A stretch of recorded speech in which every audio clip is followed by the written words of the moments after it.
ఇది రంగారెడ్డి జిల్లా, ఇది మల్కాజ్గిరి పార్లమెంట్.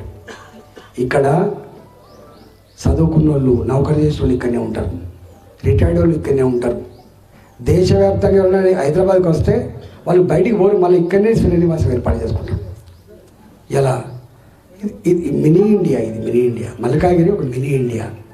ఆనాడు ఏదో నువ్వు ఓడిపోయినావు, ఏదో పాపం అని చెప్పి నీకు ఓడేసిన కర్మానికి ఒక్కనాడు మా ఊళ్ళో పండి రాలే, ఒక్కనాడు ₹1 అభివృద్ధి చేయకపోగా ఇవాళ నాన్నను పట్టుకొని నువ్వు మాట అంటున్నావు అంటే నీకు ఎంత ధైర్యం ఉండాలి, నీ కథ ఏంది కార్యక్రమం నీకు చెప్పి అడిగేటోళ్ళు లేడా బిడ్డ?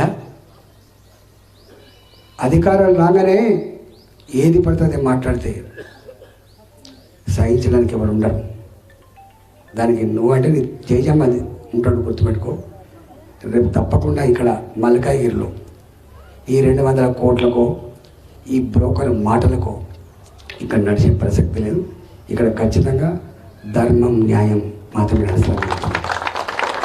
రేపటి ఎన్నికల సమరంలో డబ్బు సంచులకు ధర్మానికి మధ్య యుద్ధం జరుగుతుంది. ఇక్కడ దేని మధ్య జరుగుతుంది? డబ్బు సంచులకు ధర్మానికి మధ్య యుద్ధం జరుగుతుంది. ఈ పోరాటంలో తప్పకుండా ధర్మమే విజయం సాధిస్తుంది తప్ప ఈ డబ్బు విజయం సాధిస్తుంది తప్ప లేవు. కాబట్టి మిమ్మల్ని అందరినీ అప్రమత్తంగా ఉండమని చెప్పి కోరుతున్నా. నేను తిరుగుతున్నా లచ్చన్న, ఒక 15 రోజులుగా తిరిగితే ఏ ఇంటికన్నావో ఏ మనిషిని కలిసి బిడ్డ ఈసారి 3 పో అంటాను. నేను పరిచయం చేస్తున్నా. కాకి లెక్కలు ఉంటాయి, కాకి లెక్కలు. ఏం కాకి లెక్క? 7 మంది టీఆర్ఎస్ ఎమ్మెల్యేలు గెలిచినట్టు ఇక్కడ 7 మంది. అవును, 7 మంది గెలిచింది. తక్కువ ఓటు రాలే వాళ్ళకు, కారణాలు, రకరకాల కారణాల వల్ల. ఇవాళ ఆ పార్టీ గురించి మాట్లాడే వాళ్ళు లేరు ఇక్కడ. మేము టీఆర్ఎస్ అన్నా కానీ నీకే ఓటేస్తాం, మేము కాంగ్రెస్ అన్నా కానీ మీకే ఓటేస్తాం. ఇవాళ గది వాతావరణం ఇక్కడ. అంచనాలకు మించి అన్న చెప్పినట్టుగా మల్కాజ్గిరి నియోజకవర్గంలో మొత్తం తెలంగాణలోనే అత్యధికంగా ఓట్లు వచ్చే నియోజకవర్గం మల్కాజ్గిరి నియోజకవర్గం. ఇది ఉత్తరం చెప్పట్లేదు. నేను ప్రజల్ని కలిసిన తర్వాత వాళ్ళ ప్రేమని, వాళ్ళ మాటను చూసిన తర్వాత చెప్తున్న మాట. నేను 22 సంవత్సరాలుగా ప్రజా జీవనంలో ఉన్నవాడిని కాబట్టి నాకు తెలంగాణలో తెలియని ప్రాంతం లేదు.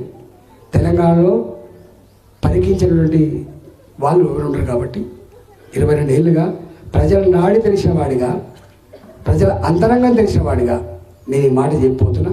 ముమ్మాటికి ఇక్కడ ఇప్పటికే బీఆర్ఎస్ వాళ్ళు 3 మార్చిండు. నేను నిలబడా 9,20,000 ఓట్లు వచ్చిన పార్టీ నేను నిలబడడానికి పోతుంది. కారణం ఏంటంటే ప్రజలు అర్థమైపోయింది కాబట్టి. ఎప్పుడు అధికారం ఎవడి శాశ్వతం కాదు, అధికారం ప్రజల శాశ్వతం. ప్రజలది. అది అమ్మి తెచ్చేది కాదు బిడ్డ, నాన్న ఇస్తే వచ్చేది కూడా కాదు, కొనుక్కుంటే దొరికే సరుకు కాదు. అది ప్రజలు ఆత్మను ఆవిష్కరించి ఆశీర్వదిస్తే వచ్చే పదవి అది.